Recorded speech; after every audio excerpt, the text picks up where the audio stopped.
One, I'm sleeping with my best friend's husband. And no, I'm not here to ask for forgiveness. I'm here to confess and explain, because people love to pretend life is black and white, right or wrong, innocent or guilty. But let me ask you this. What do you do when the people who are supposed to protect you are the ones who set you on fire? They say revenge is a dish best served cold. Mine was served slow, calculated, dipped in yoga sweat and smirks. And yes, it started with ADM. He said I looked amazing. Said I'd really changed. Said she, my ex-best friend, had always talked about how I let myself go after the breakup. I didn't reply the first time or the second, but on the third message, something in me cracked. Not weakness, not guilt. Something colder. Something clever, because years ago she stole the man I loved. Looked me in the eyes while hiding the knife behind her back. They got married, built a life, had 2 children, and posted smiling family photos like the past never happened. And I let it go. I healed. I worked out. I rebuilt myself from the ground up. But that doesn't mean I forgot Dot. So when the man she stole from me began tiptoeing into my inbox, when he crossed that line, I didn't stop him. Let me be clear. I didn't chase him. He came to me, Dot, and when he showed up, I didn't turn him away, because if she could kiss my boyfriend behind my back and still walk down the aisle in white, then I can sleep with her husband and never lose a wink of sleep. Call me the villain, fine. But remember, I learned betrayal from the best. And now we're sharing. She shared my boyfriend. So now we share her husband. Asterisk, asterisk, too. It started with a feeling. You know, the one, that sick, creeping, stomach-dropping intuition. That something isn't right. He'd been cold for weeks. Short texts. No eye contact. Excuses. But what hurt more was her silence. My best friend. The girl who once finished my sentences. The girl who knew every version of me, messy, loyal, broken, soft. I asked her one night, is something going on with him? She blinked too fast, laughed too hard, sighed. What? Ooh, no, don't be paranoid. But paranoia has a way of scratching until it bleeds. I should have trusted myself. ID in single quotes, T. instead. I let guilt weigh me down. I became quieter, softer, easier to overlook. Until the screenshots came. A random girl from our campus DM'd me. Sighed. She thought I deserved to know. Attached were 10 screenshots. Messages, nudes, dates, I love yous, secrets. His name. Her name. No denying it. I stared at my screen for hours. My hands numb, my heart not even breaking, just stopping. I wanted to throw up. I wanted to scream. But mostly, I wanted to disappear. She didn't even apologize. She said, it just happened, like love was a car crash, like betrayal was a glitch in her character. And he ghosted me. That was the part that hurt the most. Not the sex, not even the lies, but how easily they walked away, like I was never in the room to begin with. I stayed in bed for days, ate too much, then nothing at all. Watched romantic movies, just to cry at the parts I used to believe in. I barely showered, didn't answer messages. I stopped caring about my body, my goals, my future. They didn't just betray me. They erased me. And I let them. For a while, I didn't think I'd ever come back from it, but grief does something strange. It either breaks you forever, or it cracks you open just enough for something new to grow. And my new beginning started in a Zumba class, asterisk, asterisk 3. I wish I could say I rose from the ashes like a phoenix. But the truth is, I sank. Quietly, consistently. At first, I stayed in bed because I was tired. Then it became routine. Wake up, cry, eat too much, sleep again, scroll through old pictures of us, me, him, her, all smiling, all fake. I remember looking at one photo of the 3 of us. She had her arm looped through mine, head on my shoulder. He was behind us, holding the camera. They looked like my people, my home. I deleted that photo in silence. Didn't even cry. Just stared at the empty space it left in my gallery. And that was what life felt like for a while. Empty space. The only person who saw me like that was my cousin. She was 6 months postpartum, still trying to rebuild herself too. One day she called and said, "Come to the gym with me. I need a Zumba partner." I laughed. Laughed like she'd asked me to run a marathon barefoot. I hadn't worked out in months. I hadn't even brushed my hair that day, but she was persistent. Said I didn't have to do anything fancy. Just show up. So I did, and the first class was chaotic. I stood in the back, wearing the baggiest hoodie I owned, sweating, stumbling, trying to keep up with the instructor while telling myself, at least no one knows me here. But then something happened. In the middle of a spin, I totally messed up. I laughed. Like really, actually laughed. And that laugh felt like a crack in the concrete I'd been buried under. After class, my cousin hugged me. Sighed, "You're glowing." I wasn't, but it was the first time I felt something other than hollow. So I went back. Again. And again, we added Pilates. Then yoga. Then strength training. My body didn't just change. My mind did. There was something sacred about moving again. Sweating, breathing, feeling. I was reclaiming myself one drop of sweat at a time, but deep down. Even as I healed, I didn't forget. Not the betrayal, not the silence, not the photo I deleted. I didn't want revenge. Not at first. But when I saw the wedding post, the white dress, the smiling groom, the caption, "Everything happens for a reason," that's when the idea started to bloom.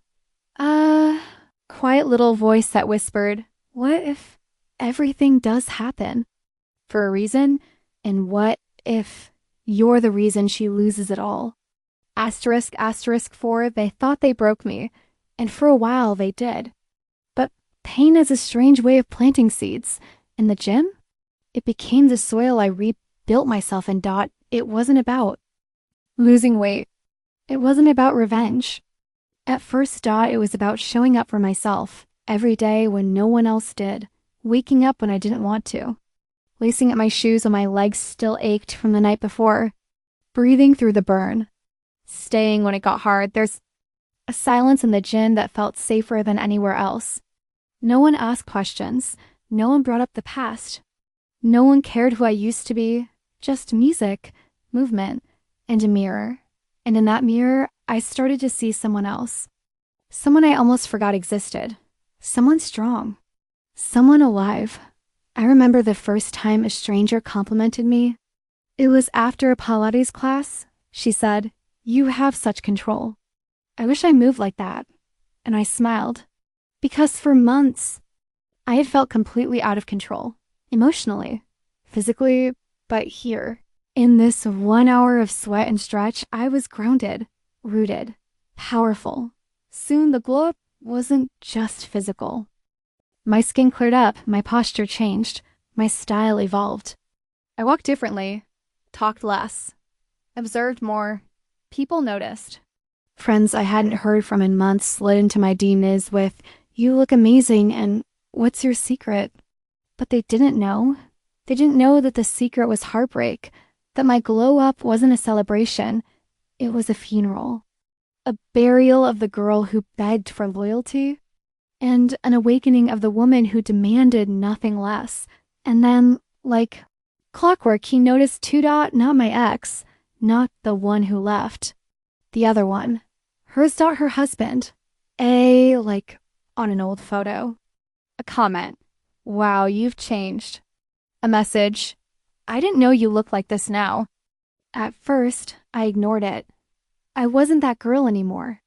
I had outgrown that type of drama, but one night after yoga, after scrolling through their perfect little family pictures, the smiling kids, the smug captions, I replied, "Changed how?" And just like that, the first domino fell. Asterisk, asterisk 5. His name flashed across my screen like a memory I thought I'd buried. Hey. Just that one word, so simple, so casual, so dangerous. I stared at the message for a full 10 minutes, didn't respond, didn't delete it either. I had no reason to entertain him. No excuse to open that door, except I did. I had every reason. They married each other after what they did to me. And now, 2 kids and a mortgage later, here he was, peeking into my life like a man with a secret. The next day, he messaged again. I hope you're doing okay. Just wanted to say you look amazing these days. I typed thanks and hovered. My thumb over send, paused, deleted it. Typed again, changed how. Send. It was a test, a trap, a tease. He fell in without hesitation. Everything. Your confidence, your vibe. You just seem next level now. My stomach flipped. Not because I was flattered, but because I realized how quickly loyalty can rot. This man or husband was doing exactly what he accused me of years ago, living in a lie. A few days passed, more messages. Innocent on the surface, asking about gym routines, favorite playlists, how I stay motivated, but there was something between the lines. Something he wasn't saying. Something I knew all too well. And then it happened. You ever think about the past? About what we used to talk about before everything? I smiled at my screen. Before everything? Before his wife betrayed me? Before he became part of the perfect little fairy tale that began with my ruin? Yes, I remembered everything, but I didn't say that. Instead, I sent a voice note, short, quiet, calm. What exactly are you trying to say? And he said it not all at once, not directly, but in the pauses, in the breath between words, in the silence after. Sometimes I think I married the wrong person. There it was, the seed, planted, watered, growing, and I didn't stop it. Because this time, I wasn't the girl being cheated on. This time, I was the storm. 6. The first time we met in person, it was under the illusion of catching up. A harmless coffee. 2 old friends reconnecting. That's what he told himself. That's what I let him believe. I wore black. Tight, clean, elegant. Not trying too hard, just enough to remind him of who I'd become. He looked nervous. Like someone about to walk into the fire but pretending it's just warm. We hugged. He held me too long. Talked about his kids. His work. His wife, her. She's been different lately, he said, sipping his drink. Tired. Distant. I don't know. We're not as close anymore. I didn't say a word. Didn't offer comfort. Didn't ask questions, because deep down I knew the truth. She wasn't distant. He was just looking for an excuse. He looked at me the way starving people look at food they used to afford. Like I was his again. Like he had ever really owned me, but I wasn't that girl anymore. I wasn't his. And I wasn't hers. I was mine. And that made me dangerous. We met again the following week. No coffee, just a quiet walk. He talked. I listened. He touched my arm when he laughed. I didn't pull away. It was innocent. Until it W-A and single quotes T. It started with one kiss. He kissed me like he was saying sorry. Not to me, but to himself. I didn't stop him. Because in that moment, I remembered how she looked in that wedding photo. Perfect, polished, triumphant. And I thought, this is what she took from me. So now, I'll take it from her. He didn't even ask if it was a mistake. Didn't say her name.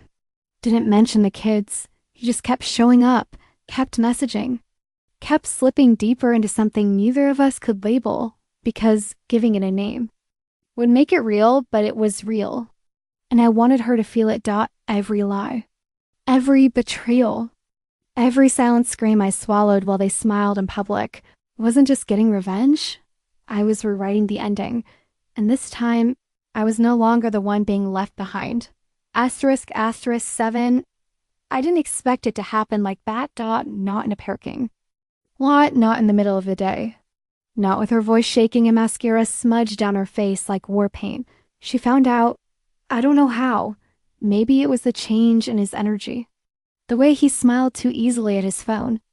Or maybe she just recognized the same silence she once saw in me. the silence that comes before betrayal. All I know is she called me no hello, no fake pleasantries. Just her voice flat and broken. You really did this? And for the first time in years, I told her the truth. I didn't chase him. He came to me double quotes silence then rage. You were my best friend. The irony almost made me laugh. Like she hadn't said that with her legs wrapped around my boyfriend all those years ago. I said calmly. And you threw me away. She asked if I loved him. I didn't answer because this wasn't about love. This was about reflection. About letting her look in the mirror and finally see herself. She asked if we slept together. I said yes. She asked if I felt proud. I said no, but I did feel powerful. And honestly, that was worse. She cried, screamed, said I ruined her family. I didn't argue. I didn't try to defend myself, because the truth is, I didn't ruin anything. She built her life on betrayal. I just handed her a mirror. She said, I would regret this, that I was heartless. That karma would come for me, and maybe it will. But when it does, it can find me exactly where I am, standing on the ashes of a girl who was once too loyal to survive. Let her hate me. Let the world judge me, She showed me how ugly love could be. All I did was return the favor. *8. It didn't take long. 2 days after her call, he messaged me. She knows? 3 words. No punctuation, no apology. Just a quiet admission that everything had unraveled. He wanted to talk. Said he didn't know how things got this far. Said he didn't want to lose me, but didn't want to lose his family either. I let him talk. I didn't interrupt. I didn't comfort him, because suddenly I wasn't in love. I wasn't hurting. I wasn't even angry anymore. I was detached from him. From her, from the girl I used to be. He cried something I never saw him do when I was the one being hurt. He said things like, I didn't mean for this to happen. It was never supposed to be serious. I think about you all the time. And for a moment, I saw it. The full circle symmetry. This is how she got him. Through stolen glances, emotional cracks, quiet chaos. This is how I lost him. And now, so had she. She moved out, took the kids, blocked me. Which was funny considering she once said we'd be sisters forever. His friends whispered about it. The ones who once called her a queen behind my back now said she looked tired. The people who congratulated their engagement now talked in low tones when her name came up. They're perfect. Love story had turned into a cautionary tale. And I wasn't the villain in their eyes anymore. I was the ghost at the wedding. The echo of karma. He kept messaging me, asking if I missed him, if I'd give him a second chance. I didn't reply. Because the truth is, I never wanted him. Wanted balance. Not to destroy her. Just to remind her that what you take from others eventually finds its way back. And sometimes it wears lipstick in silence. *9. I expected to feel more joy, more guilt, more anything. But instead, I felt still, not empty, not numb. Just finished. The messages from him stopped. Eventually, even silence runs out of things to say. She unfollowed me on everything, deleted all our photos together. Even the old ones from before the betrayal. Back when we were teenagers, laughing in matching pajamas, whispering secrets at sleepovers. Gone, and it didn't hurt like I thought it would. Because I wasn't grieving her anymore. I was grieving the version of me who needed her, who needed either of them to feel whole. That girl. She's gone too. What's left is quieter, sharper, whole in a way that has nothing to do with love or revenge and everything to do with survival. I started writing again. I started sleeping through the night. I started saying no without apologizing. One morning, I passed a wedding shop downtown. There was a new dress in the window, white, clean, sparkling. And for the first time, I didn't flinch. Didn't feel like it was mocking me. Didn't think of her. I thought of me, dancing again, laughing again, starting again on my own terms. Because closure isn't about an apology. It's not about being chosen. It's not about revenge, even. When it tastes sweet, closure is choosing yourself so completely. You no longer crave the people who watched you break. And that's what I did. No dramatic goodbye. No final message. No grand speech, just me. Walking away, whole asterisk 10. I don't think healing is this magical thing that happens all at once. It's slow, uneven, sometimes invisible. One morning you wake up and realize you haven't thought about them in days. Then a song, scent, a random street pulls you right back. But the difference now, I don't stay there. I visit the past only to remember who I survived being. There are still people who whisper about what happened. Some call me a villain. Some call me powerful. I don't correct either of them. Let them write their versions of me. I know the truth. I know what it took to pull myself out of that bed, to lace up my shoes and move again, to breathe through pain and betrayal and shame until it no longer held power over me. I build a new life. It's quiet. It's peaceful. And it's mine. I joined a new gym, started over somewhere no one knew my story. I don't talk about the past unless it's to remind myself how far I've come. There's someone new now. He doesn't know what I've done. What I've lost. What I've buried. And when he smiles at me, it doesn't feel like manipulation or performance. It feels like peace. Not fireworks. Not chaos. Just soft, slow warmth. I don't know if it's love, but it doesn't feel like punishment, and that's more than enough because after everything, I've learned this. Sometimes being the villain in someone else's story is the only way to become the main character in your own, and this is just the beginning.